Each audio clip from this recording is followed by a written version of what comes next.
Flor rota. Capítulo 1. No fue mi idea escribir todo esto y contar esta historia. Fue de mi hermano Ian. No hace mucho, cuando nos vimos después de un tiempo separados, dijo: cuando las personas llegan a nuestra edad, Jordan, siempre intentan darle sentido a sí mismas, a sus vidas. Miran hacia atrás y realmente ya no están seguros de que fue real y que no. Se sorprenden al descubrir que la forma en que vieron un evento importante en su vida no es necesariamente la forma en que lo vieron otros que estaban allí, y comienzan a preguntarse si toda su vida ha sido solo un sueño. Este es un intento de descubrir si la mía lo fue.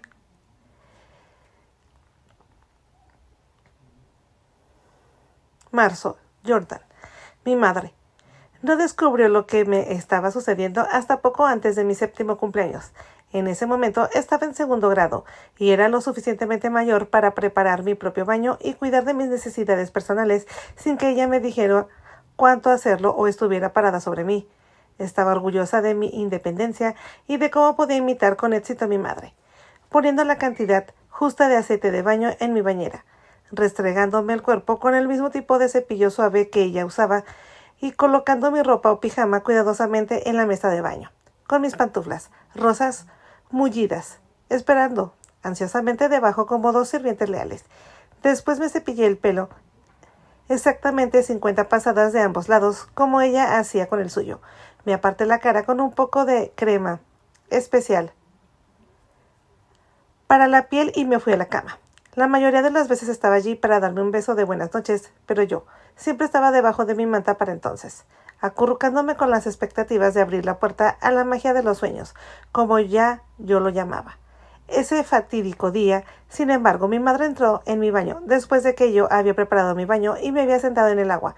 «Eres una niña muy buena, Jordan», dijo, mientras entraba por la puerta. Apenas me miró en la bañera antes de ir a la boquitín para buscar algo. Sin embargo, cuando cerró la puerta del armario, que era un espejo, se quedó allí, mirándose, como si estuviera mirando un televisor y viera un evento increíble que estaba sucediendo, como los eventos de uno de esos canales de ciencias o historias, que a mi brillante hermano de 13 años, Ian, le gustaba ver. El espejo del armario que me reflejó en mi baño se dio la vuelta, parpadeó rápidamente y luego se acercó muy lentamente a la bañera. El agua tibia estaba condimentada con su maravilloso aceite de baño con aroma a lilas, que me encantaba enjabonar a mi alrededor, y las burbujas me tocaban la barbilla. Me sentí delicada y femenina y anticipé sus cumplidos habituales sobre lo adulta que me había vuelto. «Siéntate», Jordan ordenó en cambio. Confundida por su repentino tono áspero, me senté inmediatamente derecha, pensando que estaba criticando mi encorvamiento. Ella siempre trataba de corregir mi postura o mis modales antes de que mi abuela Emma tuviera la oportunidad de hacerlo, porque creía que cada vez que la abuela Emma criticaba a mí o a mi hermano Ian, en realidad la estaba criticando por no habernos educado adecuadamente. Las burbujas estallaban en la espuma. Se desprendió de mi parte superior del cuerpo. Ella abrió la boca y luego se puso lentamente en cuclillas junto a la pestaña y se estiró para tocarme. «No puedo creer esto. Estás desarrollando los senos», dijo. «Tienes brotes». Su rostro se contorsionó, sus labios se torcieron, sus ojos parpadearon a abultarse, sacudiendo la cabeza para negar lo que veía. Me miré a mí misma. Había sentido el desarrollo, pero no había pensado en nada al respecto. En ese fondo, en mi mente, había guardado una nota mental para preguntarle a mi madre sobre eso algún día, pero lo había olvidado. No había nada doloroso o desagradable en ello. ¿Cómo no me he dado cuenta de eso? «¿Cuánto tiempo lleva pasando esto?», me preguntó. Últimamente rara vez había estado presente cuando me vestía o desvestía. Mi ropa para la escuela siempre se decidía la noche anterior, y si mamá no la preparaba para mí, lo hacía Nancy, la niñera. Me encogí de hombros. En realidad no había marcado el calendario en el escritorio de mi habitación y ni siquiera podía adivinar. Un día me daba cuenta y al día siguiente no. No era para nada como Ian, que tomaba notas de todo como si fuera el secretario de Historias Humanas. «Hace tiempo», dije, mientras ella seguía mirándome. Pude crear otro pensamiento apretando las comisuras de mis ojos y estirando sus labios. Parecía aún más temerosa y se llevó la mano a la base de la garganta. «Levántate», me dijo. «Levántate, Jordan», gritó. Como no me moví lo suficientemente rápido, lo hice, y sus ojos, que ya estaban muy abiertos y sorprendidos, se abrieron aún más. «Te estás poniendo...» «¿Tienes ve? Pip, pip», gritó, como si yo hubiera estado escondiendo algo detrás de su espalda. «Oh», hubiera realizado un acto de magia ante sus ojos. Bajé la mirada y me encogí de hombros una vez más. No sabía cómo se llamaba, pero sabía que ella lo tenía. Solo que más. ¿Por qué no debería tenerlo yo también? Después de todo, ella siempre me decía que las niñas eran solo mujercitas. ¿Cómo pude no haberlo notado? Dios mío, dijo. Y recuerdo que en realidad se dejó caer de espaldas y se sentó allí, en el piso de baldosas del baño mirándome. Hizo una mueca de dolor y extendió la mano para agarrar el costado de la bañera. Parecía que no podía respirar. Mamá, mamá, dije. Podía sentir mi garganta apretarse. Lo que la asustaba no era nada comprado, con cómo me estaba asustando a mí. Sacudió la cabeza y levantó la mano como un policía de tráfico, para detener todo el ruido y el zumbido que se escuchaban a nuestro alrededor. Tengo que pensar, cantureaba. Luego me miró de nuevo y volvió a sacudir la cabeza. Todavía no tiene 7 años, Jordan. Esto no puede estar pasando, no puede, insistió. Juntó las manos como si fuera una verdadera maga y pudiera hacer que todo desapareciera. Me miré a mí misma, casi como la expectativa de ver qué había sucedido, y luego la miré de nuevo. Por la forma en que su rostro se contorsionaba y sus labios temblaban, pensé que iba a estallar en lágrimas, pero simplemente se quedó ahí mirando, y se mordió el labio inferior, para detener el temblor. ¿Puedo sentarme en el agua? Pregunté, abrazándome. Estaba teniendo frío y también estaba empezando a temblar. ¿Qué? Sí, siéntate, dijo. ¿Dónde ha estado mi cabeza? ¿Cómo puede haber pasado esto tan en alto? Y sí, alguien más lo hubiera descubierto primero. No había duda de quién estaba pensando. Eso le dio una nueva idea en la cabeza. De repente miró la puerta abierta del baño y se levantó, para cerrarla rápidamente. Nunca olvidaré cómo me miró. Era como si estaba pensando. Eso le dio una nueva idea en la cabeza. De repente, miró la puerta abierta del baño y se levantó, para cerrarla rápidamente. Nunca olvidaré cómo me miró. Era como si me estuviera convirtiendo en algo o alguien que no fuera su propia hija. Tal vez lo había hecho. Recuerdo que pensé que ya no era quien ella creía que era. No tenía idea de cuánto tiempo me llevaría a descubrir en quién me convertiría. Demasiado joven. Mi madre me agarró por los hombros e incluso me sacudió mientras hablaba. Nunca dejes que la abuela Emma te vea sin ropa, Jordan, me advirtió en un fuerte susurro. No se lo digas a Ian y ni siquiera se lo cuentes a papá todavía. Es probable que se le escape y diga algo. Tu abuela vigila cada pequeña cosa que hacemos en esta casa, tal como está, añadió mi madre, y me dejó ir. ¿Por qué? ¿Todo esto enojaría a mi abuela Emma? Me pregunté si se enterara. ¿Nos diría que nos fuéramos de su casa? Papá, ¿estaría igual de enojado? Mamá leyó mis miedos en mis ojos. Lo siento, cariño, no quiero asustarte, no es tu culpa. Todo lo que está pasando te está pasando demasiado pronto, dijo en voz suave. Es una sorpresa demasiado grande. Es mejor que nadie más lo sepa por ahora, ¿de acuerdo? Está bien, mamá, dije. Parecía aliviada, pero yo todavía temblaba. Me ayudó a ponerme el pijama y acostarme. De repente se le ocurrió algo más y fue al cesto de ropa sucia en mi baño. No tenía idea de lo que estaba haciendo, pero metió la mano y comenzó a sacar mis calcetines, mis bragas y camisas. Levantó mis bragas y las miró detenidamente antes de arrojarlas de nuevo al cesto de la ropa sucia. ¿Qué está buscando, mamá?, le pregunté. Ella pensó un momento y luego se sentó en mi cama y tomó mi mano entre las suyas. Eres demasiado joven para esta conversación, Jordan. Ni siquiera sé cómo empezar contigo. ¿Qué conversación? La conversación que mi madre tuvo conmigo cuando mi cuerpo empezó a cambiar. Pero tú ni siquiera tienes 7 años y yo ya tenía 13 cuando decidió que tenía que tener con ella la conversación más importante entre madre e hija. Primero, me pasó algo muy dramático. ¿Qué? Pregunté con los ojos muy abiertos por la expectativa. Tuve la menstruación. ¿Qué? Arrugué la nariz. No sonaba muy bien ni divertido. Ella estaba callada. Vi que sus ojos brillaban. Estaba conteniendo las lágrimas. ¿Por qué? No voy a tener esta conversación contigo, decidió de repente, con firmeza, y se puso de pie. Esto simplemente no va a suceder. No necesitamos hablar de esto todavía. Sin embargo, recuerda mi advertencia, agregó, asintiendo hacia mí. No dejes que nadie más te vea desnuda, especialmente la abuela Emma, enfatizó. Mi madre odiaba la idea de que nos mudáramos a vivir con la abuela Emma. Creo que el día más triste de su vida fue el día que salimos de nuestra casa y vinimos aquí.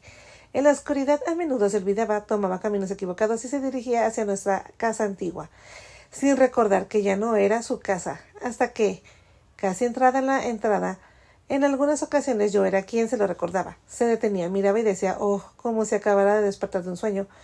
Yo había vivido allí 5 años y medio, de mis 6 años y 11 meses, y ya tenía un poco más de 8 años cuando mis padres compraron la casa. Antes de eso, habían estado viviendo en uno de los edificios de apartamentos de mi abuelo. En aquellos días, supuestamente, había mucha esperanza y promesa. Después de todo, como no iba a triunfar mi padre, era hijo de Blake y Emma March, y mi abuelo Blake March había sido vicepresidente de Bethlehem Steel durante su apogeo, lo que la abuela Emma llamaba la Edad de Oro, una época en la que Bethlehem Steel abastecía ejércitos, construía ciudades y tenía una flota de 26 barcos. Si me lo había contado una vez, me lo había dicho 100 veces distintas. Tienes que entender lo importante que era, decía siempre a modo de introducción. Bethlehem Steel era el segundo mejor cliente del Canal de Panamá. El almuerzo diario para la alta dirección de lo que tu abuelo era parte esencial. Se celebraba en el edificio de la sede central a lo largo de la calle Tercera y equivalía a una experiencia gastronómica de 4 estrellas. Cada departamento tenía su propio comedor en el 5º piso y cada ejecutivo disfrutaba de una comida de 5 platos. Una vez, la abuela Emma me permitió mirar sus álbumes y vi fotografías de sus fiestas en el jardín. Durante los meses de verano, otros ejecutivos de Bethlehem Steel y sus esposas o hijos eran invitados, así como muchos de los principales hombres de negocios, políticos, abogados y jueces de la zona. Había música y todo tipo de cosas maravillosas para hacer. Nos dijo que en aquellos días el champán fluía como el agua. Señaló a papá como tenía la edad de Ian, vestido con traje y corbata y con aspecto de perfecto caballero, el heredero de un reino de fortuna y poder. Mi madre siempre decía que mi padre creció malcriado. Cada vez que ella lo acusaba de eso, él no lo negaba. De hecho, parecía orgulloso de eso, tan orgulloso como un príncipe. Durante la mayor parte de su juventud, lo atendió una niñera que tenía miedo de no complacerlo y perder su trabajo. Cuando estaba en edad escolar, lo matricularon en una escuela privada y luego en una escuela preparatoria antes de ir a su primera universidad. No aprobaba a 2 universidades y nunca se graduaba. Mi abuelo acabó por montarle un negocio embargando la hipoteca de un supermercado, que pasó a llamarse March Mart en Belén.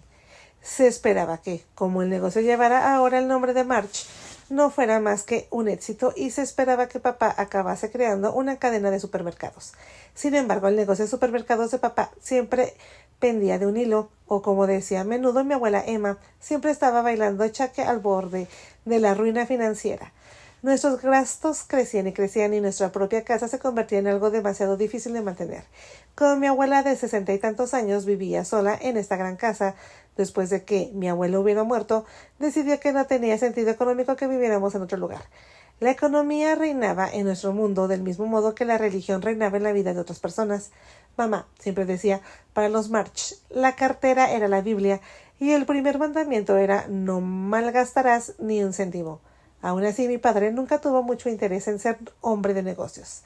Contrató a un agente general que se encargará del mercado y estaba tan poco involucrado en las actividades cotidianas que le sorprendió enterarse de que estaba al borde de la quiebra. Mi abuelo invirtió 2 veces en él para mantenerlo en funcionamiento y después de su muerte mi abuela también le dio algo de dinero a mi padre, pero a cambio nos obligó a vender nuestra casa y mudarnos a vivir con ella. A papá se le permitió tener gerentes adjuntos, pero tuvo que convertirse en el gerente general. Después de eso, la abuela Emma se hizo cargo de nuestras vidas, como si mis padres fueran incapaces de administrar sus propios asuntos financieros personales. Practiquen la eficiencia y apriétense el cinturón, no eran las palabras que oíamos corear a nuestro alrededor. En aquellos días, una vez oí a mamá decirle a papá que la abuela Emma tenía cajas registradas en cada habitación de su casa, que cobraban hasta el aire que respirábamos. De hecho, las busqué.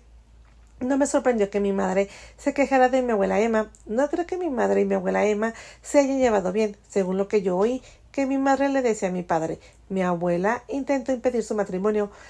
Mi madre procedía de lo que mi abuela Emma llamaba gente corriente. El padre de mi madre también había trabajado en Bethlehem Steel, pero como trabajador siderúrgico, miembro del sindicato y no como ejecutivo. Sus padres habían fallecido, su padre de un ataque al corazón y su madre de un derrame cerebral fulminante. Mamá siempre decía que el estrés los había matado a ambos, fuera lo que fuese lo que eso significara. Mi madre tenía un hermano mayor, el tío Orman, que era carpintero y vivía lejos en Oregón, donde según me dijeron se ganaba la vida a duras penas, trabajando solo cuando era absolutamente necesario.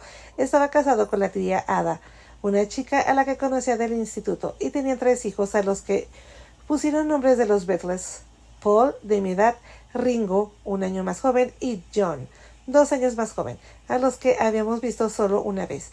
Los invitábamos a visitarnos, pero nunca venían, lo que creo que fue algo que agradó a mi abuela Emma. Tu abuela cree que tu padre se fue del barrio bajo cuando salió conmigo, me dijo una vez mamá. En aquel momento no sabía qué era eso, qué significaba exactamente, pero desde entonces entendí qué significaba, que mi abuela pensaba que debería haberse casado con alguien tan rico, o al menos casi tan rico como los March. Sin embargo, aunque la abuela Emma no examinaba como un oficial de seguridad del aeropuerto cuando entrábamos en una habitación, no pensé que sería demasiado difícil ocultarle mi nuevo secreto. Desde que nos mudamos a su casa, mi abuela no había puesto un pie en mi habitación ni una sola vez. Ni siquiera vino a nuestro lado de la casa y no dijo nada sobre nuestras habitaciones excepto para advertirle a mi madre que no cambiara nada. Había establecido límites imaginarios para que Ian y yo no fuéramos a su lado también. Ahora vivíamos en lo que alguna vez había sido el alojamiento de invitados, en lo que todos en nuestra comunidad llamaban la mansión March. Era una gran casa estilo Reina Ana, una elaborada casa de estilo victoriano que la abuela Emma describió como romántica, aunque era, como ella decía, un producto de lo que era menos romántica. Lo era de las máquinas. A menudo entraban en detalles sobre ellas, y yo solía repetir sus descripciones para sus amigos.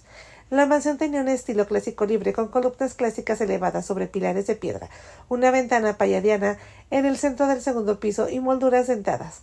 La casa tenía 19 habitaciones y 9 dormitorios.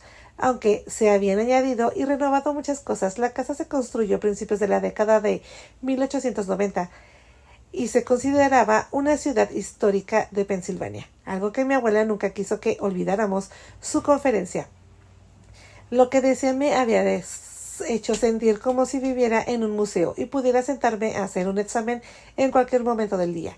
¿Qué es lo que sucedería si ella me pidiera que se lo recitara a sus amigos? A Ian no le importaba que le pusieran a prueba sobre la casa. No solo podía sacar 100 puntos cada vez, sino que podía hacerle el examen a mi abuela, no solo sobre la casa, sino sobre toda la historia que la rodeaba. Incluso la historia de su apreciada Bethlehem Steel Company. El antiguo dormitorio de papá estaba en el lado de la casa de mi abuela, pero sabíamos que la puerta estaba cerrada con llave. Se abría con lo que Ian llamaba una llave maestra antigua. Solo Nancy, la criada, entraba una vez al mes para quitar el polvo y limpiar las ventanas. Siempre sentí curiosidad por el lugar y anhelaba entrar y ver lo que alguna vez le había pertenecido cuando era niño. Hasta donde yo sabía, papá ni siquiera entraba allí para revivir un recuerdo o encontrar algo que pudiera haber dejado de sus días de juventud. Mamá me dijo que esta casa era un montón de secretos encerrados en armarios y cajones. Dijo que sería mejor para todos mantenerlos así. Abrirlos sería como abrir la caja de Pandora. Solo que, en lugar de enfermedades y dolencias, los escándalos revolotearían a nuestros alrededores. No sabía qué eran exactamente los escándalos, pero eran suficientes para evitar que abriera cualquier cajón o armario que no fuera el mío. El dormitorio de Ian estaba al lado del mío, pero no cerca del dormitorio de nuestros padres, que estaba al otro lado del pasillo, y hacia el extremo sur de la casa de la propiedad. Aunque originalmente estaban destinados a ser habitaciones de invitados, todos nuestros dormitorios eran más grandes que los dormitorios que teníamos en nuestra propia casa. Incluso los pasillos de la mansión March eran más anchos, como techos más altos que los de cualquier casa en la que hubiera entrado. Incluso los pasillos de la mansión March eran más anchos, con techos más altos que los de cualquier casa en la que hubiera entrado. A lo largo de las paredes habían cuadros que mis abuelos habían comprado en subastas. Habían pedestales con estatuas que habían adquirido durante sus viajes y en sus ventas de propiedades. Se suponía que mi abuela era una experta en detectar algo de valor que estaba infravalorado. Cuando una vez le preguntaron sobre eso, dijo, sí, alguien es lo suficientemente estúpido como para venderlo a ese precio. Tú deberías ser lo suficientemente sabio como para agarrarlo, o de lo contrario serías igual de estúpido. En la casa de mi abuela había muchas cosas que pertenecieron a otras personas adineradas que habían llegado desde muy lejos y dejado sus objetos de valor a personas más jóvenes que no los apreciaban ni sabían su valor, a personas adineradas que simplemente se habían arruinado y necesitaban dinero desesperadamente. La desgracia de uno suele ser la suerte para otro. Decía la abuela Emma, estén alerta, las oportunidades son a menudo como el flash de una cámara. Si las pierdes, se pierden para siempre. Nos lanzaba sus afirmaciones como si fuéramos gallinas que cacaraquean a sus talones, esperando que les diera su sabiduría o sus datos sobre la casa y su contenido. La verdad era que había tantas cosas en las que yo, a pesar de ser tan joven, pensaba que eran impresionantes, y no podía evitar sentirme orgullosa. Cuando otras personas me felicitaban por el lugar donde vivía, incluso mi maestra, la señora Montgomery, que había estado en la casa de la abuela Emma una vez, hizo comentarios halagadores, comentarios que me hicieron sentir más consciente de su riqueza. Algunas de las grandes lámparas de araña que colgaban sobre la escalera, los pasillos de abajo y el comedor procedían de Europa, y se decía que una de ellas había pertenecido al rey de España. La luz que ahora cae sobre nosotros cayó sobre la realeza. Le gustó decir a la abuela Emma eso. Significaba eso que nosotros también nos convertiríamos mágicamente en miembros de la realeza cuando nos encontrábamos bajo su esplendor. Sin duda actuaba como si así lo creyera, caminaba, hablaba y tomaba decisiones como alguien que esperaba que todo quedara escrito como historia. Después de todo, la mansión era histórica, porque ella no lo era.